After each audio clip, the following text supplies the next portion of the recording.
pinaglalaban natin ay ang totoong leader na nandito dito. Ang mga asawang nito na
tayo sa ere. Iwan niya ang ating Vice President. Kaya lalaban po tayo. Lalaban tayo na para isama ang kamandan ng mga nakaupo sa posisyon. Dahil karapatan po natin sumigaw, karapatan po natin magsalita dito para inabasa nasa loob natin at ang karapatan ng bawat isang sa atin. Kaya wag po kayong matakot dahil marami po tayo nagmamahal sa ating bansa at alam ko na yung wala dito ngayon dahil busy sila sa kanilang trabaho, yung iba na wala dito dahil malayo sila sa akin. Pero nakikita po nila tayo araw-araw at sabay-sabay. Kaya wag po tayo matakot. Alalahanin po natin. Bago po natin po ipinihalan si Vice President Sara Duterte. Meron na po tayong 32 billion na nagmamahal sa kanya. Kaya mas lalo na po ngayon. Dahil alam nila ang ginagawa sa ating Vice President. Alam nila ang ginagawa sa mga Duterte. Na ang tunay na leader na tumayo bilang ama ng Pilipinas. Ang totoong leader na pinay sa atin ng kapayapaan at kaligtasan nung former President Tatay Duterte po ang ating Pangulo.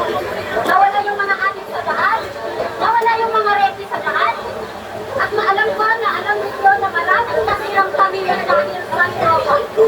Kaya lagi ko natin tandaan yun. Alam-alam at kinabukan ng ating mga anak kasama ng new generation sa magiging ako natin. Kaya nandito tayo ngayon para ilahat ang nasa loob ng bawat isa sa atin. Manindigan ko tayo para ilaban ang ating karapatan bilang mamamayang Pilipino. Mabuhay ang Duterte! Mabuhay ang Duterte! Palayasin ang kurang sa posisyon. Preso! Alam mo ba may narinig akong balita? Nung isang gabi, dahil ng takin ng pero alam ko, natakot na yung sinagahin na bigay na ang sana nga, para mabawasan na yung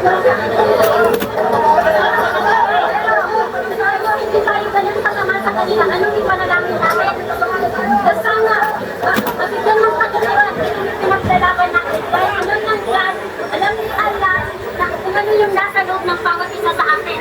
Alam ni Allah na yung ating hangarin dahil ano pinaglalaban natin ay ang totoong leader na nandito dito. Ang mga asawang nito na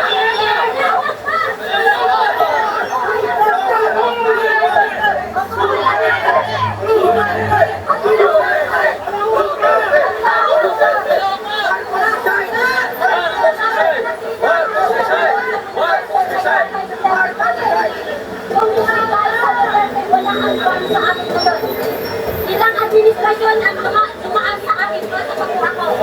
Ang tatay ko sumama ko sa gera, ang lola ko pa sumama sa gera bilang MNF dahil pinaglalaban namin ang Mindanao. Pero hindi namin nakamit yun. Maraming nakuha ng quiz ng buhay, maraming kumanak na ito. Pero dahil kay Tatay Duterte, binigyan niya sa amin ang karapatan bilang Mindanao, bilang Maguindanao. Kaya napakalaki ng utang na loob namin sa mga Duterte.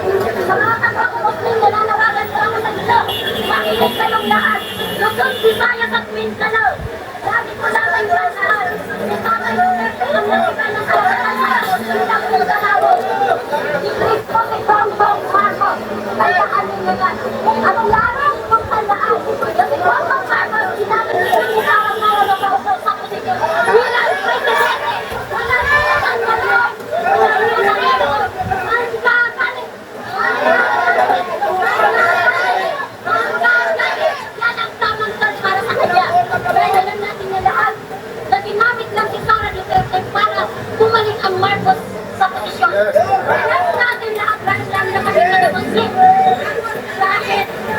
panimba ng martial law.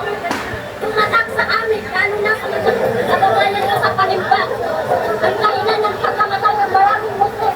Pero, because of Baka Duterte, former President Duterte, bumalik ang tiwala namin sa mga Marcos dahil sa unity. Dati, pinaglalaban ko si Marcos sa kapakong mag-last election. Pinaliwanag ko sa kanila na hindi naman si BBBM ang nag-declare ng martial law kundi ang tatay niya. Oo, kaya maraming galit sa akin ang Muslim noon. Pero ngayon, nandito na naman ako. Nananawagan sa inyo. Pati ako ay nabulot ng BBM nila. Marami nito sa kabila na pakikipaglaban ko sa kanya. Anong ginawa niya sa ating Vice President?